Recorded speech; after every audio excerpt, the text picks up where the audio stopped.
Melisandre stood in ankle-deep snow on the edge of the Blackworm forest. The trees were naked but for the snow that clung to the branches like patches of mangy fur on a dying beast. Her skin rippled with goosebumps as the wind set the ice-laden boughs to scraping together, keening as though a chorus of lost children were trapped within them. It was upon that foul noise that Grega, Witch of the Wilds, was borne into the clearing before her. The witch walked with a deep limp as her twisted form ambled through the brown silhouettes of oak and ash, cackling and muttering to herself all the way. She stopped a few yards from the edge of the tree line and pulled back a brown burlap hood to reveal her terrible guise. One mad eye peered sightlessly from below a sparse brow of wispy bone-white hair, and an empty socket yawned on the other side of her protracted angler's hook of a nose. Cracked, thin lips peeled back in a snarl to reveal a ruin of what few teeth remained to her. "You shall not find what you seek here, my dearie. Greta knows what you have come to ask, and the price you've paid to come here to ask it, so she does."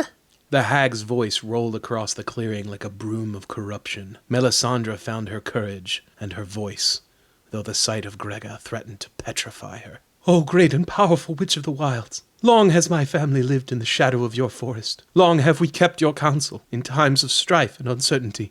I come to you now to ask you a favor, your aid, and if you are willing, your power." Her voice rang like iron against the stone in the cold morning. The crone nodded and spat bitterly. "You would ask me to perform blood magic, so you would? For the life of your sister, who has taken your husband, so she has." "How do you know this?" "Grega sees most things, she hears the rest, so she does. But alas, my precious, this thing she cannot do."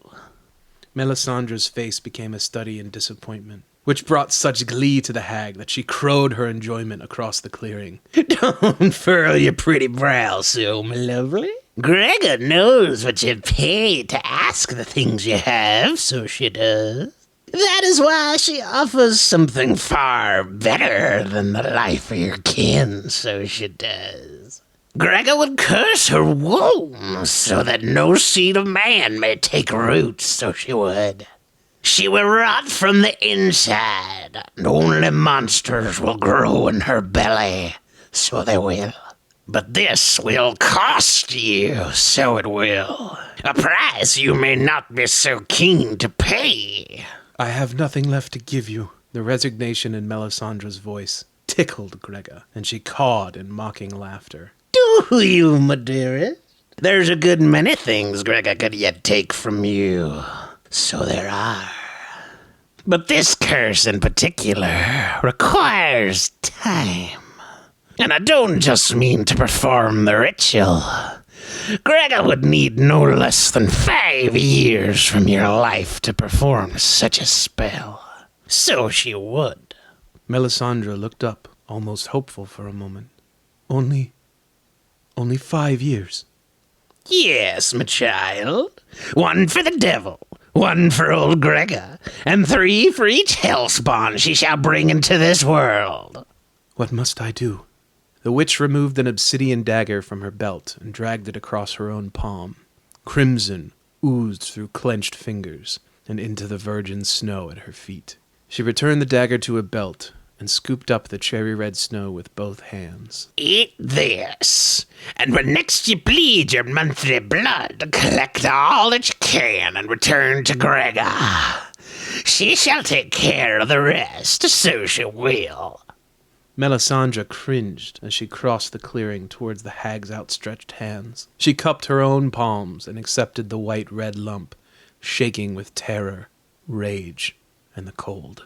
The snow was cold to the touch, but something within it writhed like a snake, and she looked down to watch the white crystals melt away in an instant, revealing the undulating form of a black worm.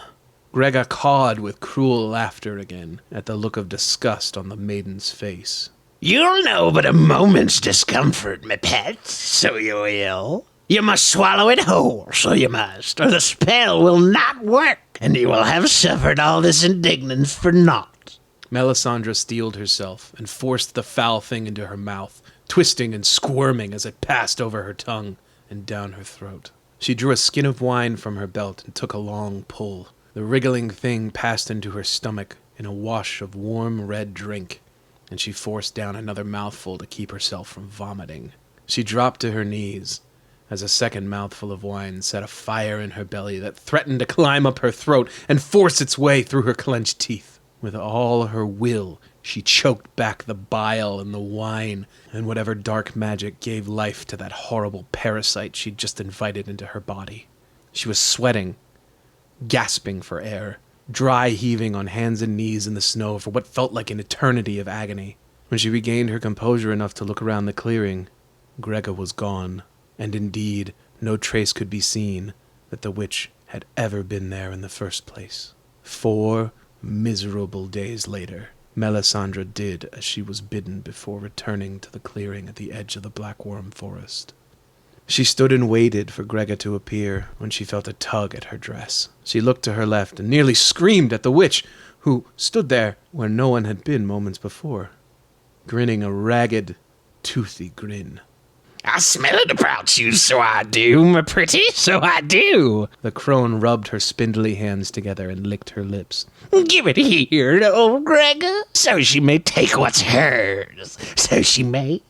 Melisandre threw her bundle of clothes at the eager hag, and she caught them deftly in one hand before greedily unwrapping them. Melisandre screamed as the witch unrolled the white fabric to reveal a small, quivering baby bird, naked and beakless, with one dark eye protruding from its socket. Gregga swept the creature up and dangled it over her open mouth. A purple tongue lolled out to one side. Then she dropped it and snapped her jaws shut with a sickening crunch. She chewed slowly as the contents in her mouth popped and burbled. Melisandre retched at the memory of the parasite she'd endured for the past few days. Gregga swallowed and cackled gleefully at the maiden, heaving her breakfast into the snow. You've kept your end of the bargain, my sweet, so you have. Now Gregga shall keep hers, so she will. Melisandre turned her attention to the witch as she regained her composure, and watched Gregga draw a branch from beneath the snow, nearly as long as a man. The crone straddled the bough and muttered some words under her breath that Melisandre could not hear. The old hag began to rise into the air, slowly at first, but then with the swiftness of an eagle taking wing. Gregga disappeared into the gray distance, shrieking her wild laughter as she went, leaving Melisandre alone in the clearing once again. There was a sense of relief that it was over, even a little excitement at the thought of attaining her revenge.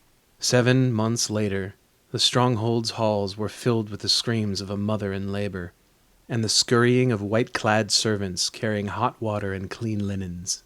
Melisandre played the part of the concerned sister, faithfully at her sibling's side, offering false prayers and hollow comforts as her sister bawled in pain.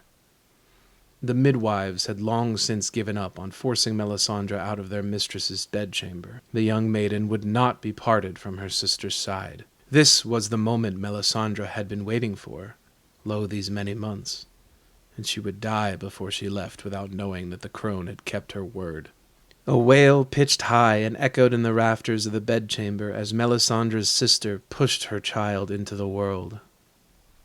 The midwives all fell silent as the child lay twitching in the afterbirth. The look on their faces told Melisandre all she needed to know. "Rejoice, sweetest sister! Your child awaits. Come, midwives, bring the bairn to her breast." Melisandre spat with venomous falsehood. At this, a team of servants entered the room with fresh linen and hot water, stopping dead in their paces as they noticed the abomination writhing in their mistress's bed. One of them screamed in horror and fled from the sight of it, crying to the Lord God in heaven to preserve her soul. In a flood of white and red, the nurses and midwives poured out of the bedchamber, some vowing never to return there again. Melisandre lifted the twisted form of her nephew from the steaming puddle on the white sheets of her sister's feather bed. Tenderly, She cradled the bird-like form in her arms, rocking it gently until its brief visit to this side of the veil was over. She smirked wickedly at her sister, unconscious from the efforts of labor, and she cooed at the lifeless thing in her arms. Her revenge was as sweet as she'd hoped it would be, and she laughed coldly to an empty room, knowing 2 more monsters would follow this one. The witch had promised her 3 children for 3 years, and for the first time since she'd made the bargain, she was certain that Grega, the Witch of the Wild, was as good as her word. And the fearful shadow cast by the Blackworm curse would linger long over her family's stronghold.